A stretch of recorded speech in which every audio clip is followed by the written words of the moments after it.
साफ सुनाई दे रहा है? आवाज ठीक।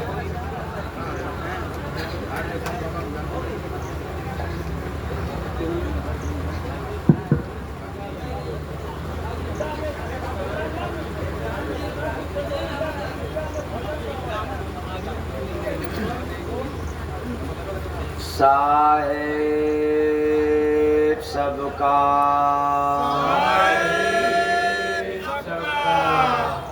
साहेब सबका सबका कौन? साहेब किसका?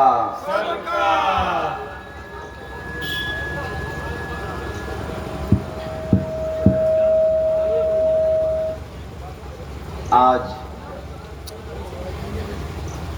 त्रिमूर्ति धाम तिरगावा में आप सभी लोग बड़े ही आस्था के साथ सभी कलाकार और कवि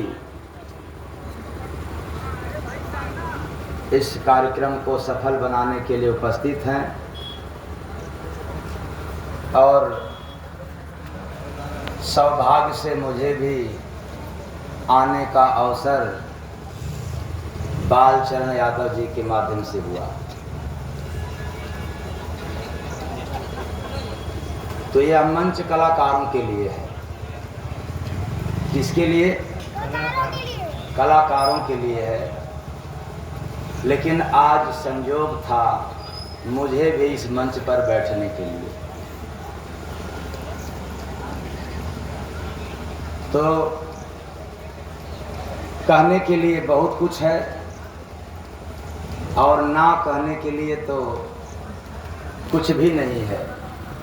उसमें से थोड़ा सा आप लोगों के बीच में कुछ कह दे रहा हूँ।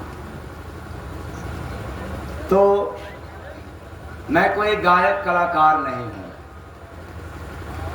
मेरे पास कोई साज सज्जा नहीं है, कोई ढोलक हारमोनिया नहीं है। विगत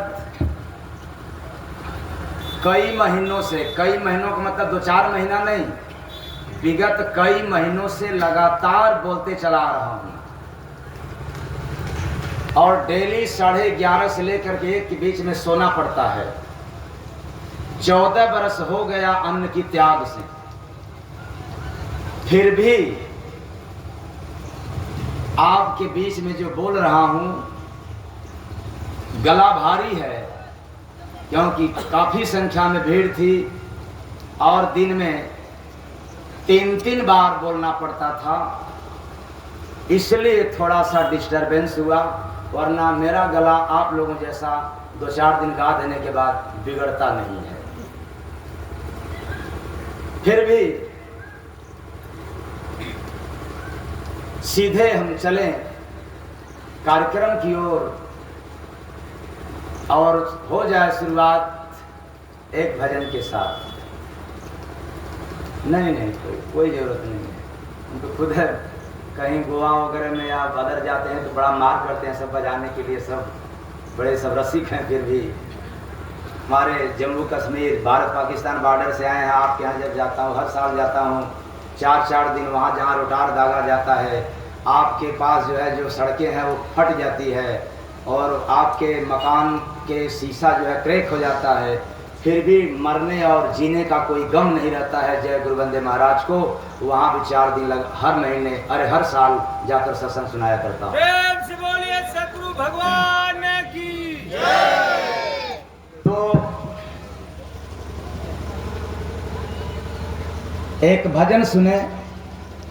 मेरे पास कोई राग नहीं है, कोई धुन पता नहीं चलता है, हमें वही भजन मिलता है जो साधना के गहराई में जाने के बाद मन बुद्धि और चित्त शून्य हो जाता है, जो दुनिया के न पंडित न प्रकांड न विद्वान न कवि इसको कोई लिख नहीं सकता। और जो भजन सुनाएंगे उसमें से एक शब्द अगर कभी भी हटा दें तो भजन का अर्थ फीका हो जाएगा। तो खोले संत नजरिया हो प्रेम डगरी, खोले संत नजरिया हो प्रेम डगरी। कौन डगरी? प्रेम कहाँ है पता है? बड़े ज्ञानी बैठे होंगे इसमें, लेकिन पता नहीं है क्यों, किधर है, किस दिशा की तरफ है, और कौन सी नजर खोलने की बात हो रही है। अरे चमड़े की आंख, पापी आंख, जालिम आंख नहीं, वह आंख जिससे प्रभु का दर्शन होता है, अर्थात तीसरी आंख जो सभी के पास है, वो गुप्त है, वो लुप्त है, पर्दा पड़ा हुआ है, लेकिन बिना संत के सिवाय धरती पर आज तक न कोई खोला है, न कभी भविष्य में कोई खोल पाए। परम संत स्वामी देवबंदे जी महाराज की खोले संत नजरिया हो प्रेम डगरी, खोले संत नजरिया हो प्रेम डगरी। प्रेम डगरी में हो प्रेम डगरी, दिखे शब्द बजरिया हो प्रेम डगरी, दिखे शब्द बजरिया हो प्रेम डगरी। संत कृपा से बनता कोई प्रेम डगर का राही, संत कृपा से बनता कोई प्रेम डगर का राही। धन दौलत संसार का वस्तु जिसे कछु ना चाहिए, धन दौलत संसार का वस्तु जिसे कछु ना चाहिए। अब कितने दिमाग के गड़बड़ होंगे, कहेंगे कि आप भी तो 40-50 लाख के गाड़ी से चढ़ रहे हैं, जरूरत नहीं है तो गाड़ी मैं खरीदा नहीं हूँ। गाड़ी देने वाला गोवा प्रदेश का पति पत्नी मिल करके दिया, और 1 महीना बाद जबरी मैंने बैठा, हमने काम नहीं मैं चढ़ेंगे इस गाड़ी पर, लेकिन कहे हमें हमारे लिए आप भगवान ने चढ़े, और जनता क्या कहेगी इससे हमसे मतलब नहीं है। तो धन दौलत संसार का वस्तु जिसे कछु न चाहिए, धन दौलत संसार का वस्तु जिसे कछु ना चाहिए। टूटे मोहर सरिया हो प्रेम डगरी, टूटे मोहर सरिया हो प्रेम डगरी।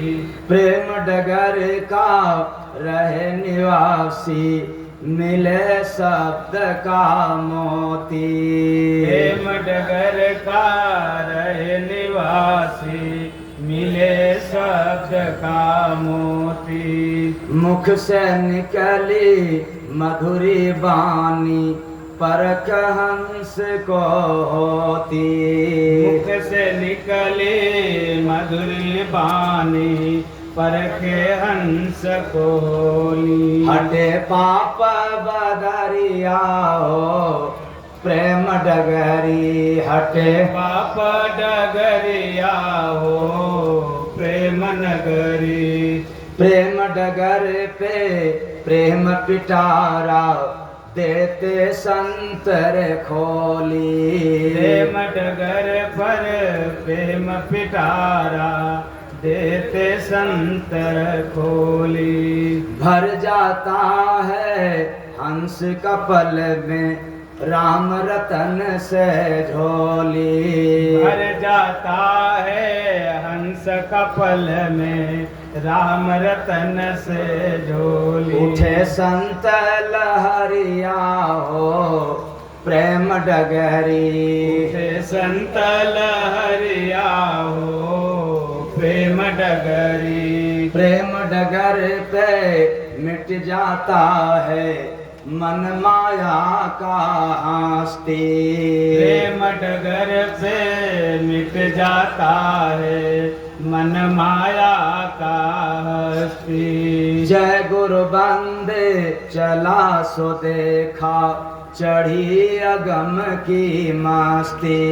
जय गुरु बंदे चला सो देखा प्रेम डगर की हस्ती। मिले संत सवरिया हो प्रेम डगरी। संत सवरिया हो प्रेम डगरी। खोले संत नजरिया हो प्रेम डगरी। बोले संत नगरिया हो प्रेम डगरी। देखें, भजन तो आप लोगों ने सुना, सुनने में भले अच्छा बुरा लगा होगा, ये मैं नहीं कह सकता, लेकिन भजन का जो अर्थ है ये मनुष्य जीवन का सार है। वो क्या?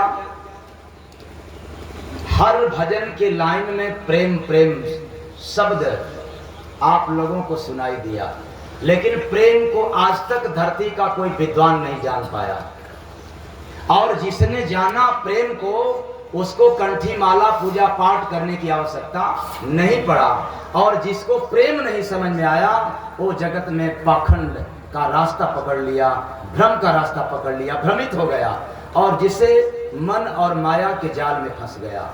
यदि आपको माया से छुटकारा चाहिए तो मंदिर में जाने से नहीं मिलेगा। यदि आपको माया से छुट्टी चाहिए तो आपको पूजा पाठ का सहारा नहीं लेना पड़ेगा, वेद पुराण शास्त्र का जरूरत नहीं पड़ेगा, कंठी माला घुमाने की आवश्यकता नहीं पड़ेगा। तब फिर क्या करना पड़ेगा? तब आप लोगों को ये समझ में आया होगा कि तब गंगा जी में स्नान कर लेंगे तो हो जाएगा। अरे गंगा को औकात नहीं है पाप काटने की। अब आपको सुनने में जरा बुरा लगेगा, ठेस लगेगा, और मैं ललकार के कह रहा हूं कि गंगा को पावर नहीं है पाप काटने की। अगर गंगा को पाप काटने की हस्ती होती तो गंगा पुत्र भीष्म का भी पाप कट गया होता, बाणों के सैया पर लेट करके उनको भुगतना नहीं पड़ता। प्रेम से बोलिए सद्गुरु भगवान की। सारे पाखंडवाद में यही फैलाया गया है कि आप जितना भी चोरी करो, बेईमानी करो, दलाली करो, चलो गंगा जी में स्नान कर लो, पाप से छुटकारा मिल जाएगा। और मैं दावे के साथ कह रहा हूं कि पाप कभी छूटता नहीं है तब तक जब तक भुगतना न पड़े। इसलिए भगवान राम को भी धरती पर जब आए तो उनको भी कर्मों की सजा भुगतना पड़ा, माँ सीता को भी कर्मों की सजा भुगतना पड़ा, और इस धरती पर जितने महापुरुष आए सबको कर्म का फल मिला, किसी ने इसको तिरस्कार नहीं किया। बस अंतर क्या है? जिसके पास प्रेम था उसने स्वीकार कर गया हंस करके, और जिसके पास मोह था वो तिरस्कार कर दिया, वो रोता रह गया। प्रेम बड़ी ऊंची शब्द है। प्रेम कंठी माला पूजा पाठ से भी बड़ा है। अरे प्रेम तो खुदा से भी बड़ा है। जिसके पास प्रेम हो जाए परमात्मा उसी के पास हो जाए। इसलिए सबरी को प्रेम था राम जी से, राम जी को जाना पड़ा, और कंठी माले वालों के पास कभी नहीं भगवान गए, लेकिन सबरी के घर बिन बुलाए जाना पड़ा। राम जी, हनुमान जी के पास प्रेम था, राम नाम से हनुमान जी से मिलने के लिए ऋषिमुख पर्वत पर जाना पड़ा। और गोपियों का प्रेम था कृष्ण के साथ, कृष्ण को ठुमका लगाना पड़ा। और आज न जाने कितने लोग पूजा पाठ करते करते थक गए, ठुमका क्या कभी अनुभव भी नहीं हुआ। और जय गुरु वंदे महाराज प्रेम पथिक है। सद्गुरु भगवान की। प्रेम प्रार्थना है, प्रेम कामना नहीं है। प्यार मोह है, प्यार संसार के लिए है, और प्रेम ओंकार के लिए है। प्रेम निष्काम भाव से होता है। प्रेम में कामना मर जाती है, कोई कामना नहीं रहता है। इसलिए प्रेम दो से शुरू होता है और एक में लीन हो जाता है, समाहित हो जाता है। और प्यार दो से शुरू होता है और अनेकों में जाकर के टकरा जाता है। सद्गुरु भगवान की। इसलिए धरती पर आज तक कोई विद्वान प्रेम की कोई नहीं कुछ कर पाया, बोल पाया, लिख पाया, क्योंकि प्रेम के बारे में सिवाय संत का आज तक कोई और जानने वाला पैदा ही नहीं हुआ। आप लोग जिसको प्रेम कहते हो वो प्रेम नहीं, वो मोह है। लेकिन चलो मैं आपके मोह को ही प्रेम कह रहा हूं। तो एक पत्नी अपने पति से भी प्रेम करती है, और एक पति अपने पत्नी से भी प्रेम करता है। एक माँ अपने बेटा से भी प्रेम करती है, तो एक बेटा अपने माँ से भी प्रेम करता है। ये कैसा प्रेम?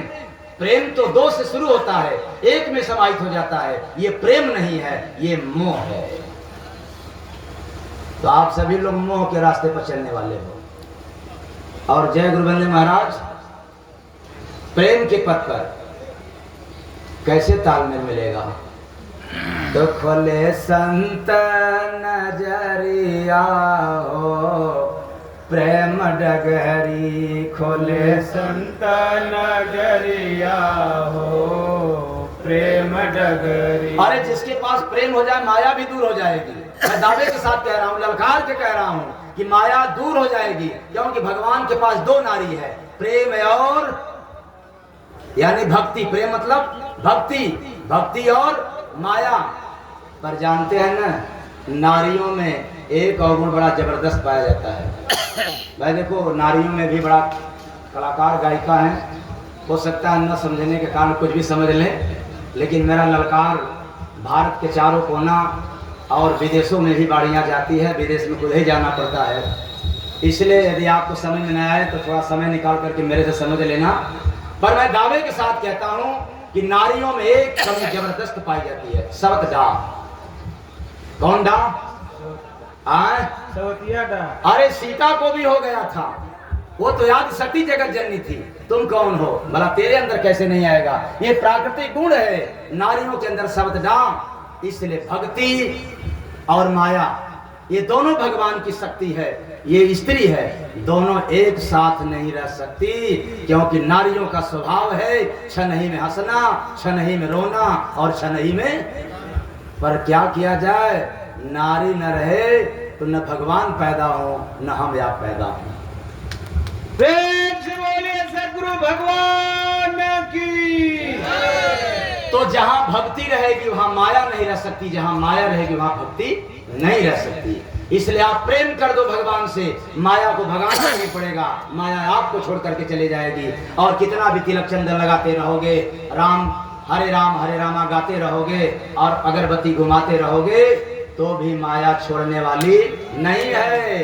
अरे मैं तो यहाँ तक ललकार के कहता हूँ, अगर मंदिर में भी बैठे हो तो भी माया छोड़ने वाली नहीं है। संत के शरण में चले जाओ, माया कोसों दूर हो जाएगी। और अब आपको केवल एक लाइन वह बात सुनाने जा रहा हूँ जो धरती पर आज तक केवल दो ही महात्मा सुना करके गए। ये आज तक की बात कर रहा हूँ, प्रमाणित बात है। आप सभी विद्वान हैं, क्योंकि कवि भी लोग हैं और कलाकार भी लोग हैं, पब्लिक को मोट करने की उनके भी पास कला है। मेरे पास तो कोई ऐसा कला है नहीं, लेकिन मैं गारंटी के साथ कह रहा हूँ, इस धरती पर आज तक ऐसी बाणी सर्वप्रथम जब कबीर साहब आए थे तब सुनाया करते थे, ओरिया कपनिया बड़ेरिया जाए। और क्या, दास कबीर की उल्टी बानी, अब बरसे कम्बल भीगे पानी। अरे इस महात्मा के शरण में, उस महात्मा के काल में और भी महापुरुष थे, बड़ी अच्छी अच्छी पैगाम सुनाया, लेकिन किसी के पास इस तरह की बाणी नहीं आया करता था। फिर कबीर साहब चले गए, बाद में दरिया साहब आए, तो दरिया साहब भी उल्टी बात सुनाया। क्या, साधो घी देत घोरा नरिया, ये बात उल्टी है। अब हम अर्थ बतलाएंगे तो लंबा हो जाएगा। फिर उसके बाद इतने युग बीत गया, इतने समय बीत गया, और इस तरह की पैगाम आज तक कोई देने वाला नहीं। और जय गुरु बंदे महाराज फिर उसी तरह का आला पैगाम के लिए आपको केवल एक लाइन सुना रहा हूं, ज्यादा सुनाएंगे तो बड़ा लंबा इतिहास हो जाएगा। वो क्या, बड़ा अजब मैं कांटा देखा, बड़ा अजब मैं कांटा, बड़ा अजब मैं कांटा देखा, बड़ा अजब मैं कांटा। धस जाता है जिसने छुआ, देता बहुत घाटा, बड़ा अजब मैं कांटा देखा, बड़ा अजब मैं कांटा, बड़ा अजब मैं कांटा देखा, बड़ा अजब मैं कांटा। उस कांटे की अजब कहानी, उस कांटे की अजब कहानी, धसाया आजकल रोता प्राणी, धसाया आजकल रोता प्राणी। अरे बड़ा अद्भुत कांटा है, धसता आज है और रोता कब है? कल। ये उल्टी बात है। और चीड़ फाड़ से निकल न पावे चिपके जैसे लाटा, बड़ा अजब मैं खड़ा राह में कांटा रहता, खड़ा राह में कांटा रहता, पाँव उसी पे सब ही रखता, पाँव उसी पे सब ही रखता। अरे जगत के साधु सन्यासी ऋषि ब्रह्मर्षि और पंडित विद्वान आचार्य मंडलाचार्य महामंडलेश्वर शंकराचार्य सब रखते हैं उस पर, ऐसा कोई नहीं है जो उस पर बच सकता हो। तो बना जो ज्ञानी चढ़ा उसी पर, बाद में मुंडे झांटा, बड़ा जब मैं कांटा। जय गुरु बंदे बूझ पहेली, जय गुरु बंदे बूझ पहेली, मिली न फिर से तुझे हवेली, मिली न फिर से तुझे हवेली। अब बात में विराम दे रहा हूं थोड़े समय के लिए। इस पद का जो अर्थ बतला दे, चाहे वो कवि हो या पंडित हो या मंडलेश्वर हो या जगत गुरु हो, चाहे विश्व गुरु हो या आचार्य हो, शंकराचार्य हो, मैं आज आप लोगों के सामने वादा करके जाता हूं कि अर्थ बतलाने वाले का मैं दास बनने को तैयार हूं। प्रेम से बोलिए सद्गुरु भगवान की। हाँ, लेकिन मैं बतला दूंगा तब तो गुरु बन ही जाओगे। मेरे बतलाने से पहले अगर जो कोई इसका अर्थ बतला देगा उसका मैं चेला बनने को तैयार हूं, लेकिन जो न बतला सके फिर चेला बनने के लिए भी तैयार हो जाता। ये किसी वेद पुराण में का लिखा हुआ नहीं है, ये सीधे डायरेक्ट समाधिस्थ अवस्था की आवाज है, बाणी है। वो ऐसा ही बाणी अपने जमाने में कबीर साहब, पलटू साहब, दरिया साहब, रविदास जी सुनाया करते थे। आज के तो ज्ञानी महात्मा है, ध्यानी थोड़े हैं। और ज्ञानियों के पास जाओगे तो आपको घमंड मिलेगा, ध्यानियों के पास जाओगे तो आपको प्रेम मिलेगा। तो बस आज इतना ही। यदि आप लोगों को मेरी बात का गहरा चोट दिया हो तो अपना ही समझ करके क्षमा कर दीजिएगा। आशा रखता हूं कि आप सभी लोग क्षमा कर देंगे। साहेब सबका, साहेब सबका। अब दे भाई, आपका जो कलाकार हो दे।